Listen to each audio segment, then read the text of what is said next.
Good morning, student. From today, we are going to learn about the class 10th mathematics chapters. Means आज से हम लोग जो है क्लास 10th के जितने भी मैथमेटिक्स के टॉपिक हैं, उसके जितने भी टॉपिक हैं उससे रिलेटेड आपके बुक से मैथमेटिक्स में उसको हम लोग पढ़ने जा रहे हैं। ठीक है, तो इसमें फर्स्ट टॉपिक है रियल नंबर। ओके, और उसके बाद इसके पहले बता दूं कि क्लास 9 के जितने भी टॉपिक थे आपके, उसको हमने क्या किया, थ्योरी जो थी उसको समझा दिया है। सारे क्वेश्चन अभी सॉल्व नहीं हुए, तो वन बाय वन हम लोग जब थ्योरी पढ़ लेंगे तो उसके बाद क्वेश्चन भी क्लास में अगर आप चाहेंगे तो एक्सरसाइज को सॉल्व किया जाएगा। तो इसके पहले हम लोग क्या करें कि क्लास 10 का जो है जितना भी आपका टॉपिक है उसको पढ़ लिया जाए। ओके, तो देखिए क्लास 10 में फर्स्ट आपका है रियल नंबर, और रियल नंबर में आपका यूक्लिड डिवीजन लेमा है। तो ये क्या होता है इसके बारे में आज हम लोग समझेंगे। और ये रियल नंबर अगर आप समझना चाहते हैं तो हमने इसके पहले एक वीडियो बनाई है नंबर एनालिसिस के बारे में, उसको आप देख लेंगे, उसमें आपको सारा क्लियर हो जाएगा। तो यहाँ पर देखिए पहले हम लोग रियल नंबर, उसके बाद यूक्लिड डिवीजन लेमा के बारे में जानते हैं। तो सबसे पहले रियल नंबर क्या होता है, थोड़ा सा हिंट दे दें कि भाई हमारे पास अगर कोई एक रियल लाइन हो, ठीक है, जिसको आप रियल लाइन मीन्स आप एक लाइन खींचते हैं जिसमें आपको बीच में आपका जीरो होता है, इधर 1 2 3 up to so on infinite तक नंबर प्लाट करेंगे, -1 -2 -3, ये सारे आपके इनफाइनाइट तक नंबर अगर प्लाट कर देते हैं उस लाइन पर, तो वो हमारा रियल लाइन बोली जाती है। और उस रियल लाइन पर जितने भी नंबर प्लाट किए जाते हैं सारे के सारे रियल नंबर होते हैं। और इसमें सारे number, natural number, whole number, integer, rational number, irrational number, आपने देखा होगा सारे नंबर इसमें आ जाते हैं। तो ये आपका रियल नंबर क्या होता है, ये अगर कहा जाए तो ये father of the all the number हो जाएगा, है ना।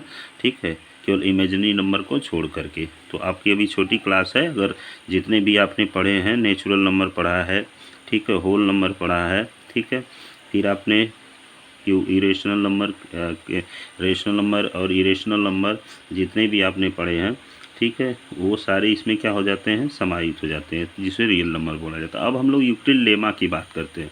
तो आपने इधर देखा होगा कि मैंने एक काउंटिंग लिखा 1 से 10 तक, 11 20 21 से 30, आप जितनी भी काउंटिंग आती है उसको लिख सकते हैं। इसके माध्यम से हम लोग यूक्लिड लेमा को समझने की कोशिश करेंगे। अब देखिए अगर 1 को देखा जाए तो 1 तो सब में होता है कि नहीं। अगर 1 को देखा जाए तो 1 2 इंटू 1 लिख सकते हैं, 3 इंटू 1, 4 इंटू 1, 5 इंटू 1, सब में हम लोग लिख सकते हैं। तो अब यहाँ पर स्टार्ट हम लोग क्या करेंगे, 2 को लेंगे। 2 हमारा एक क्या है, इवन नंबर है। अगर हम लोग 2 को कंसीडर कर लें, ठीक है ना, और उसके बाद जितने भी 2 एक इवन नंबर है, और इसके बाद हम लोग आड नंबर लेते हैं, जिससे 3 लेते हैं, ठीक है। तो अगर 2 में हम लोग 3 का डिवीज़न करें, सॉरी 3 में 2 का डिवीज़न करें, तो देखिए 2 1 जा 2, और हमारा रिमाइंडर कितना हो जाता है, 1 हो जाता है कि नहीं। इसी तरह से अगर 2 को आप इवन नंबर में डिवाइड करिए, जैसे 4 है, तो 4 में 2 का डिवीज़न करेंगे तो आपको क्या मिल रहा है, देखिए 2 2 2 जा 4, ओके, कट करके क्या आ रहा है, 0 आ रहा है। इसी तरह से फिर से हमको क्या मिला, ऑड नंबर मिला 5, 5 में 2 का डिवीजन करिए, 2 2 जा 4, रिमाइंडर 1 आएगा।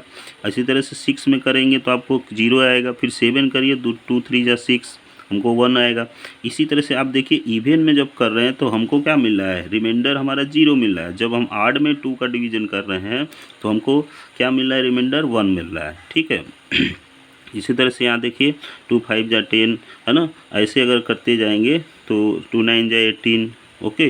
देखिए ये अगर 2 का इसमें करिए, 2 आपका हो जाएगा, 2 1 जा 2 2, फिर 0 मतलब बढ़ जाएगा, इसके बाद 1 रिमाइंडर हो जाएगा। तो अब देख रहे हैं हम लोग कि अगर हमारा इवन नंबर है तो रिमाइंडर हमको 1 मिल रहा है, और सॉरी जब ऑड नंबर है तो रिमाइंडर 1 मिल रहा है, जब इवन नंबर है तो रिमाइंडर कितना मिल रहा है, 0 मिल रहा है, ठीक है।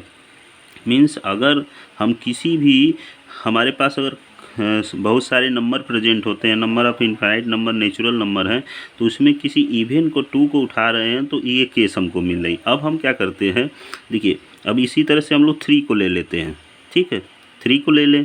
अब देखिए 3 को अगर हम लोग 4 में इवन नंबर में डिवाइड करें, अब इस बार पहले हमने इवन लिया, अब क्या करते हैं, ऑड लेते हैं, और आठ को क्या कर, आठ में जो है इवन में 8 का डिवीज़न करते हैं। मतलब 4 में आपको क्या करना है, 3 का डिवाइड करता है। देखिए 3 1 जा 3 और आपको 1 रिमाइंडर मिल रहा है। ठीक है, आगे हम लोग ऑड ले लेते हैं, तो 5 ले लीजिए, तो 3 1 जा 3 और आपको रिमाइंडर कितना मिल रहा है, 2 मिल रहा है। ठीक है, तो 1 मिल रहा है, 2 मिल रहा है। इसी तरह से आगे देखिए इवन में 3 2 जा 6 है ना, फिर ये देखिए 3 2 जा 6 और आपको रिमाइंडर कितना मिल रहा है, 1 मिल रहा है। अगर 7 में हम लोग डिवाइड करें तो 3 2 जा 6 और रिमाइंडर 1। देखिए जब हमारा जो ऑड नंबर है तो ऑड में ऑड का भाग दे रहे हैं, तो एक बार 5 में दिए तो आपको 2 रिमाइंडर मिल रहा है। इसी तरह 7 में दे रहे हैं तो 1 रिमाइंडर मिल रहा है। अब देखिए 3 2 जा 6, ओके, 3 2 जा 6, 8 में डिवाइड कर रहे हैं तो रिमाइंडर कितना मिल रहा है, फिर से आपको 2 मिल रहा है। इसी तरह से 9 में डिवाइड करेंगे तो 0 हो जाएगा। तो ये जो है आपका, ये जो प्रोसीजर है नंबर्स का, ये हमारा कंटिन्यूस चलता रहेगा। कभी आपको क्या क्या मिल रहा है, 0 मिलेगा, 1 मिलेगा, 2 मिलेगा। ठीक है, इसी तरह से आपको अगर देखिए अगर आप 3 का इसमें डिवाइड करिए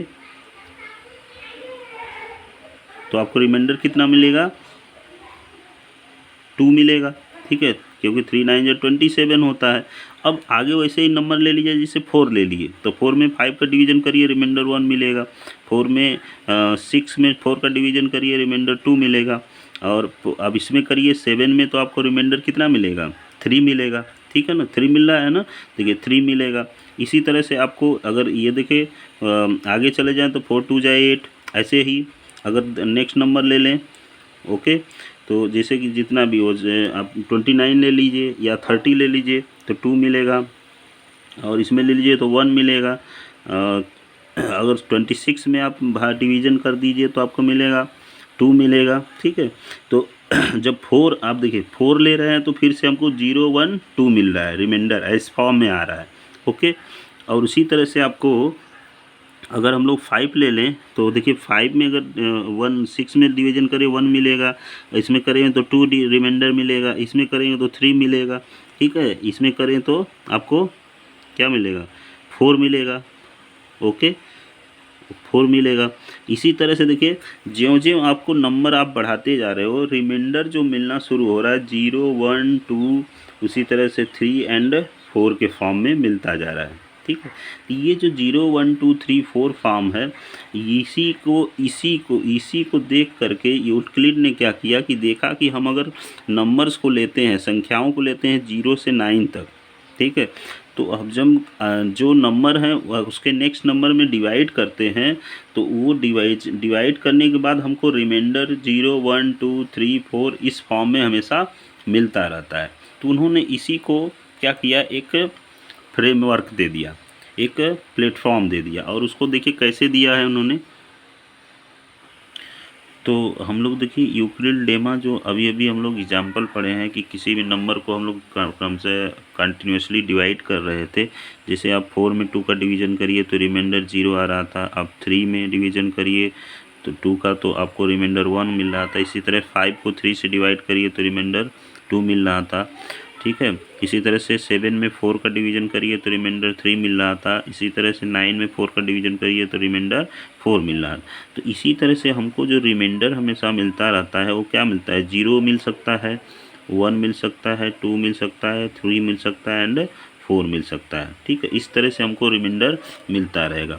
तो इसी चीज़ को आइडेंटिफाई यूक्लिड ने किया, और यूक्लिड ने कहा कि हमारे पास अगर कोई नंबर है, जैसे मान लीजिए कोई ए नंबर है, ठीक है, और ए नंबर मीन्स जैसे 3 हो, 5 हो, 7 हो, 9 हो, मतलब कुछ भी हो, 22 हो, 24 हो, एनी हाउ बड़े से बड़े नंबर हो, तो उस नंबर को अगर हम लोग किसी नंबर से डिवाइड करते हैं, सपोज करिए बी से डिवाइड करते हैं, तो अगर वो क्यू टाइम्स जाता है और क्यू टाइम्स जाने के बाद ये हमको डी नंबर कोई मिलता है, और इसमें से इसको माइनस कर रहे हैं तो हमको आर मिलेगा। और ये आर क्या हो सकता है, आर आपका में भी हो सकता है क्या, 0 हो सकता है, 1 2 3 4, इस तरह से आपको रिमाइंडर 1 मिल सकते हैं। ठीक है, तो उन्होंने इसी चीज़ को फ्रेम कर दिया कि इस फॉर्म में उन्होंने कहा कि अगर हमारा कोई बी डिवाइडेंड है, ये जो बी आपका डिवाइडेंड बोला जाएगा, उसमें ए में अगर आप डिवाइड करते हैं तो ये हमारा डिवीज़र हो गया।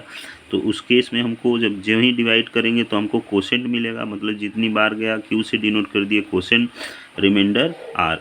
तो उन्होंने इसी चीज़ को क्या लिख दिया कि हमारा अगर इस तरह से हमको कोई एक नंबर मिलता है, ओके, तो आपको क्या मिलेगा, ये किस फॉर्म में है, A is equal to B Q plus R के फॉर्म में होगा, ठीक है, A equal to B Q plus R, A equal to B Q plus R. और ये आर हमारा क्या होगा, ये आर हमारा में भी हो सकता है 0 या 0 से बड़ा हो सकता है, ठीक है, और हमेशा क्या होगा, लेस देन बी होगा, बी से हमेशा छोटा होगा। जो आर होगा हमारा, आर मतलब रिमाइंडर, रिमाइंडर 0 हो सकता है या 0 से बड़ा, देखिए 0 होगा तो 0, देखिए इस केस में क्या आ रहा है, 0 आ रहा है, 1 आ रहा है, 2 आ रहा है, 3, या आपका उससे छोटा हो सकता है, किससे, बी से, मतलब बी मतलब कि जो आप जिससे आप डिवाइड कर रहे हो, जैसे देखो यहाँ अगर हम लोग बी कंसीडर करें तो 2 है, ठीक है, तो 2 हमारा क्या है, ये बी है, ध्यान रखना 2 हमारा बी है, ठीक है ना।